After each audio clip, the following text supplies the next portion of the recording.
Hello, my name is shockerdrone at 11. I'll be giving you all my NES collections, but I got like about 64 of them. I'm also giving you some comments about them. But I'm also going to be doing some PS1 games, Genesis, Super NES's, 64s, and GameCubes. That'll be somewhere in the future. For the NES ones, I'm probably going to be doing like maybe a 4 or 5 parter at most, because I got quite a bit of them, and I'll be giving you all sorts of comments about the games that I have right now. The first one is Teenage Mutant Ninja Turtles, the very first one for the NES. This game is not good, pretty much whatsoever. It's a somewhat of a starter one, but I would think they could have done a lot better job of what they create right here. Even the box art is pretty crappy. I mean, they all look like Raphael's. Well, you can only tell by which one is which by the weapon they wield.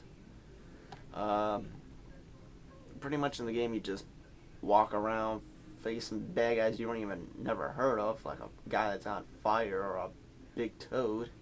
Even the Technodrome's small in this game, which I thought was pretty cool though. Of you had to face the Technodrome, but it was so inky dinky. Like, you're telling me you're supposed to go on that thing and face Shredder? Come on. But it was not that good of a game. My next game is the one that finally got the whole thing going pretty well for itself. Was Teenage Mutant Ninja Turtles for the arcade game. Now, this game I thought was pretty good, but it is not my favorite one. It is possibly like I gotta say my second favorite. For this game though, this is the game that started it all right here. For the Turtles in Time and the Manhattan Project.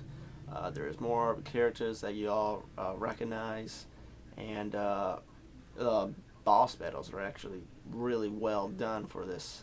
I liked the fact of how you had to face one of those guys from Dimension X first, the rock guy.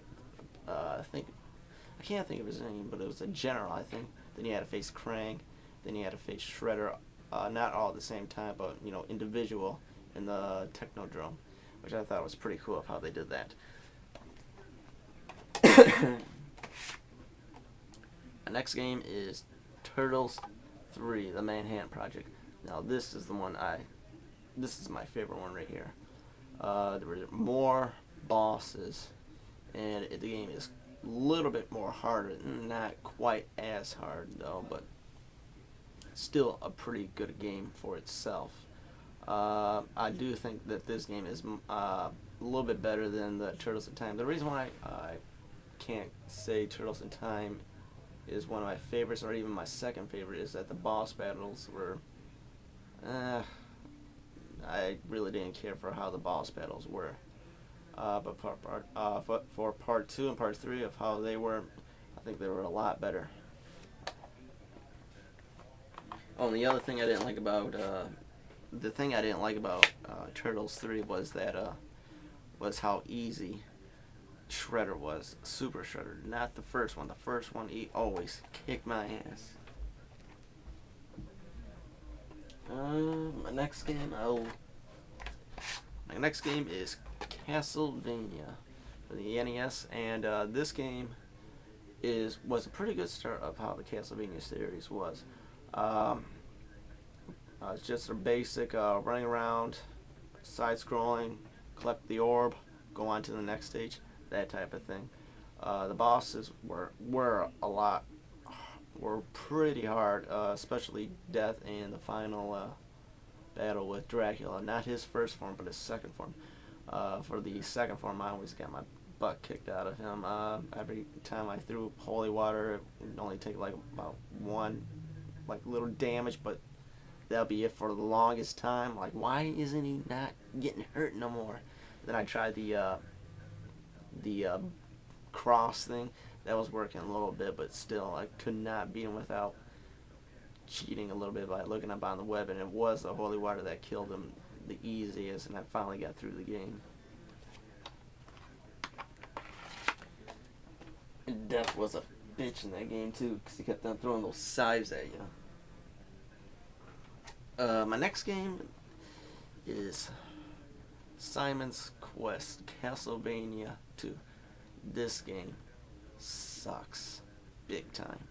The reason why I don't like this is that it's pretty much they just threw away the first one's formula and just created their own. Like with the first one, you just beat a boss, grab an orb, move on to the next stage. Not this one.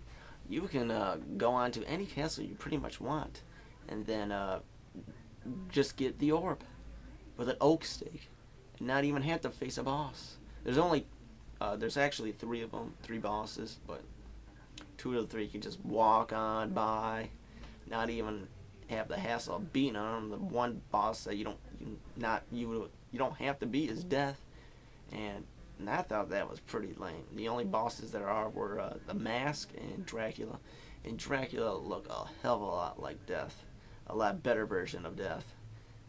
I don't know why he was throwing scythes at you and all that, Dracula, but apparently that's supposed to be Dracula.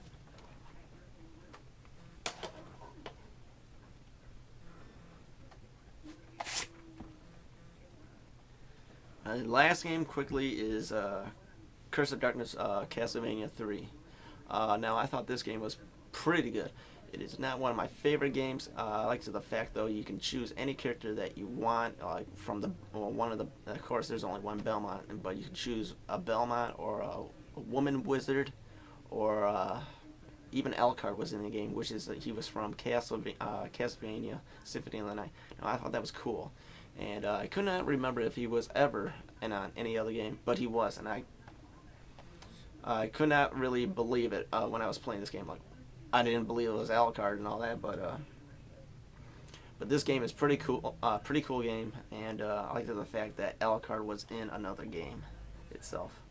I'll be giving you some more reviews later on in the future, or possibly I don't know, some other time. Please subscribe me, please. Thank you.